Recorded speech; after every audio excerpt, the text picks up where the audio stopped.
पहले से ही धुंधला है, वो कैसे अच्छा हो सकता है? ना तो वो साफ दिख रहा है, ना तो एकदम कंफर्म पता है कि हाँ ये चीज हाँ यही है। तो धुंधली बहुत क्रूर स्वभाव की थी।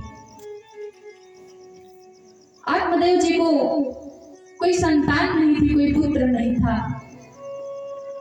बहुत दान किए, बहुत पूजा पाठ यज्ञ जाप वेदाचार सब करवाए, लेकिन कोई निष्कर्ष ना निकला, फिर भी कोई संतान नहीं हुई। एक दिन आत्मदेव जी बैठे सोच रहे थे और सोचते सोचते निकल गए जंगल की ओर।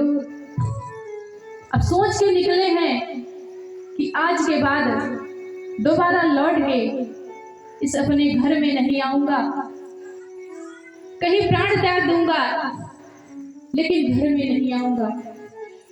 जाते जाते जाते जाते एक वृक्ष का पेड़ आया, वहीं पर बैठ गए और विश्राम करने लगे। तभी एक महात्मा जी वहां पर आए। आत्मदेव जी महात्मा जी को देखकर प्रणाम किए। महात्मा जी बोले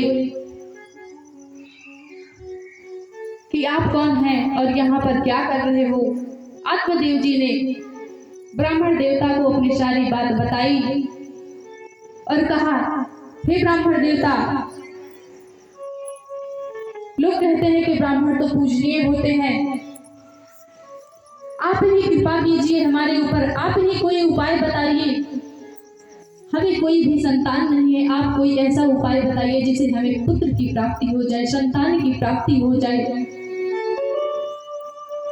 नहीं तो आज मैं ठान के निकला हूं कि मैं अपनी हत्या कर लूंगा, कहीं मर जाऊंगा, लेकिन घर को लौट के नहीं जाऊंगा, क्योंकि मैं बहुत दुखी हूं। ब्राह्मण देवता आत्मदेव जी को बहुत प्रकार से, हर प्रकार से समझाते हैं कि इस संसार में ना किसी का अपना है, ना किसी का कोई सगा है, ना किसी का पुत्र अपना है, ना किसी के पुत्री अपने हैं, ना किसी के पत्नी अपने हैं, ना किसी के पति अपने हैं। इस संसार में कोई किसी का नहीं है। कि हमारा जो शरीर है ये नश्वर है और एक दिन ये हर मास का शरीर मिट्टी में मिल जाना है। तो आप पुत्र की प्राप्ति के लिए परेशान मत होइए।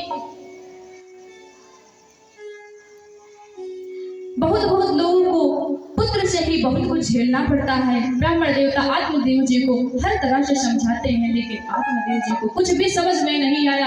उनको तो केवल लगन लगी है कि मुझे पुत्र प्राप्ति चाहिए।